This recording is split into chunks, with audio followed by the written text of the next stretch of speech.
নাজিৰাত গৰু বিহু উদযাপন।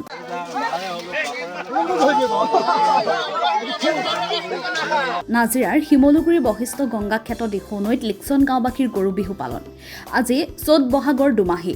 চ'ত বহাগৰ দুমাহীৰ দিনা ৰাজ্যবাসীয়ে পালন কৰে বাপতি সাহোন ৰঙালী বিহুৰ হাত বিহুৰ গৰু বিহু। পুৱাই নৈ জান জুৰি পুখুৰীত সমূহীয়াকৈ গৰুক মাহ হালধিৰ লগতে দীঘলতি মাখিয়তীয়ে গৰুক নোৱাইছে ধুৱাইছে। ৰাজ্যৰ বিভিন্ন প্ৰান্তৰ সমান্তৰালকৈ নাজিৰাৰ শিমলুগুৰি বশিষ্ঠ গংগাক্ষেত্ৰ দিখৌনৈত লিকচন গাঁওবাসীয়ে আজি চ'ত বহাগৰ দুমাহীৰ দিনা গৰু বিহু উদযাপন কৰিছে।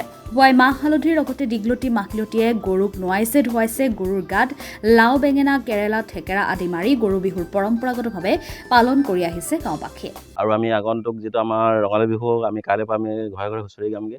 বিশেষটো গৈ আজি আমি যিখিনি ৰাতিপুৱাই আমি গৰু আপুনি নোৱাই ধুৱাই মানে মাহ হালধি লগাই মেলি আমি দিখৌনৈৰ বশিষ্ঠ গংগা পাৰতে আমি প্ৰতি বছৰে নিয়ম কৰি গৈ আছোঁ।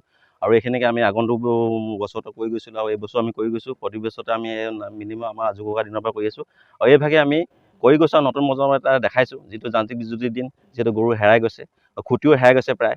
আৰু গৰুবোৰ আমাৰ ৰমণীলিত এনেকুৱা হৈ আছে, গৰুবোৰ প্ৰতি ঘৰে ঘৰে 5টা 6টাকৈ হেৰাই গৈছে। আৰু সেইটো কাৰণে গৰু আজি অলপ পৰিৱেশটো কম।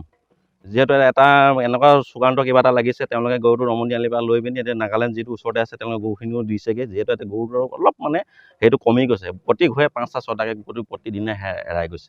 আৰু আপোনালোকক কিনো জনাম, আজি আমি আপোনাৰ ৰঙালী বিহুটো আমি গোটেই অসমবাসীক শুভেচ্ছা জনাইছোঁ আৰু লগতে গোটেই বিশ্ববাসীক জনাইছোঁ।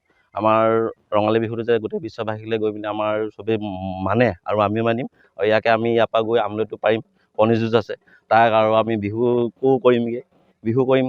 আমি আজি যিহেতু গৰু বিহু হ'লেও আমি দুমাহীৰ দিনা বিহু মাৰোঁ। যিহেতু প্ৰথম দিন নামঘৰত মাৰোঁ, তাৰপৰা আৰু আমাৰ বয়োজ্যেষ্ঠ ঘৰত আছে হাতোলাখন মাৰি মেলি আমি সেনেকৈ বিহু ফূৰ্তি কৰিম আৰু পিছত পিঠা পনা খাই মেলি আদি কৰি আৰু সেনেকৈ বিহু নাচিম বুলি ভাবিছোঁ বহাগ মাহটো।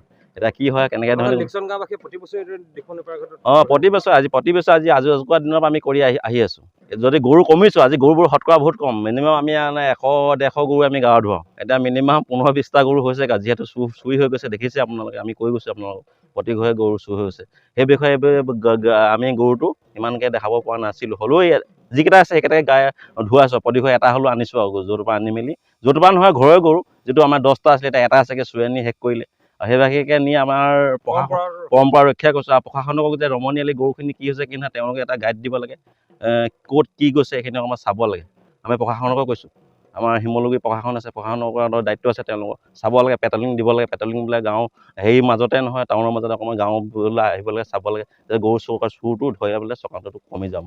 আমি গৰু আকৌ যেনে 100-200 আমাৰ গৰু বৃদ্ধি হৈ যাব। আকৌ আমি তেনেকৈ উলহ মালহে গৰু আমি ধুনীয়াকৈ ধুৱাব পাৰিম। নাজিৰাৰ পৰা ৰঞ্জিত সভা পণ্ডিতৰ ৰিপৰ্ট, আছাম ফ্ৰণ্ট।